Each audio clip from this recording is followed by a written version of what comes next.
வணக்கம் மக்களே. டெல்லி ஊடகம் எடுத்த ஒரு ரகசிய சர்வே. அதிமுகவோட கூட்டணிக்கு 170, திமுக கூட்டணிக்கு 60, தாவேகாவுக்கு 4. ஆட்சியை பிடிக்கிறாரா எடப்பாடி பழனிசாமி அவர்கள்? ஆனால் இந்த ஒரு மாதம் கூட்டணி கட்சியினர் பம்பரமாக சுத்தணும், அப்பதான் இந்த வெற்றி கிடைக்கும். சர்வேயோட முடிவை பார்த்து சோர்ந்து போயிட்டாங்களா நடிகர் விஜய்ன்ற இந்த தகவல்களை பற்றி ரொம்ப விரிவான ஒரு தொகுப்பாக பார்க்கலாம் வாங்க.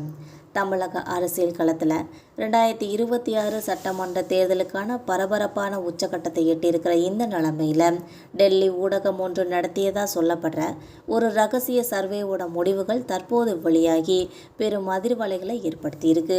இந்த ஆய்வின்படி பார்த்தா எடப்பாடி பழனிசாமி அவர்களோட தலைமையிலான அதிமுக கூட்டணி 170 தொகுதிகளில் வெற்றி பெற்று ஆட்சியை பிடிக்கும் என்றும், ஆளும் திமுக கூட்டணி வெறும் 60 இடங்களுடன் பெரும் சரிவை சந்திக்கும்னு சொல்லியும் கணக்கிடப்படுது.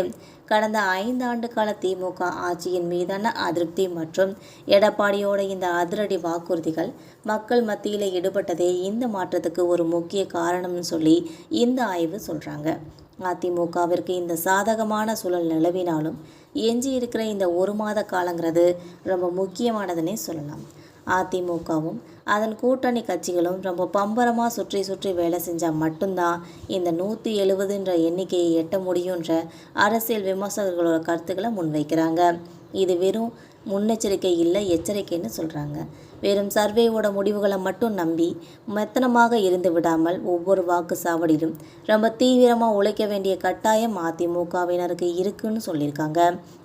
எடப்பாடி பழனிசாமி அவர்கள் ஏற்கனவே தன்னோட பிரச்சாரத்தை தொடங்கிவிட்ட இந்த நிலைமையில் கூட்டணி கட்சிகளோட ஒருங்கிணைப்பு தான் வெற்றியை தீர்மானிக்கும்னு சொல்லியிருக்காங்க. இன்னொரு பக்கம் நடிகர் விஜயோட தமிழக வெற்றி கழகம் இந்த சர்வேயில் வெறும் 4 இடங்களில் மட்டுமே வெற்றி பெறும்னு சொல்லப்பட்டிருக்கு. அதிமுக தேர்தலில் 30% வாக்கு வங்கியை பெறுவோம் என்று இலக்கு நிர்ணயித்த நடிகர் விஜய்க்கு இந்த ஒற்றை இலக்க இடங்கள் பெரும் ஏமாற்றத்தை தந்திருக்குன்னே சொல்லலாம். தாவேகாவோட வாக்குகள் பல இடங்களில் சிதறி போகிறதுனால அவை வெற்றியாக மாறுறதுல ரொம்ப சிக்கல் நீடிச்சிருக்கிறத நமக்கு தெளிவாக தெரியுதுன்னே சொல்லலாம். இந்த முடிவுகளை பார்த்து நடிகர் விஜயோட தரப்பு சற்று சோர்ந்து தான் போயிருக்காங்கன்ற தகவலும் கிடைச்சிருக்கு. ஆனாலும் தன்னோட வியூகத்தை மாற்றி அமைக்கிறதுக்காக திட்டமிட்டு தான் வந்துட்டுருக்காங்கன்னு சொல்கிறாங்க. திமுக கூட்டணியை பொறுத்த வரைக்கும் 60 இடங்கள்ங்கிறது ஒரு மிகப்பெரிய பின்னடைவுனே சொல்லலாம். அதுலேயும் குறிப்பாக காங்கிரஸ் மற்றும் இடதுசாரி கட்சிகளோட ஆதரவு இருந்தும் திமுகவோட செல்வாக்கு இப்படி சரிஞ்சுக்கு வருவது ஸ்டாலினோட தரப்பிற்கு ஒரு பெரும் கவலையை கொடுத்துருக்குன்னே சொல்லலாம். ஆட்சியின் மீதான அதிருப்தி வாக்குகளை தாவேகா பிரித்தாலும் அதிமுக தன்னோட பழைய வாக்கு வங்கியை தக்க வச்சுக்கிறதுல திமுகவுக்கு ஒரு இக்கட்டான சூழ்நிலையும் இருக்குது. இந்த சர்வே முடிவுகள் உண்மையாகும் பட்சத்தில் தமிழக அரசியலில் திரும்பவும் ஒரு ஆட்சி மாற்றம் ஏற்படுவது உறுதின்னு சொல்லி நமக்கு தெளிவாக தெரியுதுன்னே சொல்லலாம். இந்த வீடியோ உங்களுக்கு பிடிச்சிருந்தா மறக்காமல் சப்ஸ்கிரைப் பண்ணி பெல் ஐகானை கிளிக் பண்ணி வச்சுக்கோங்க.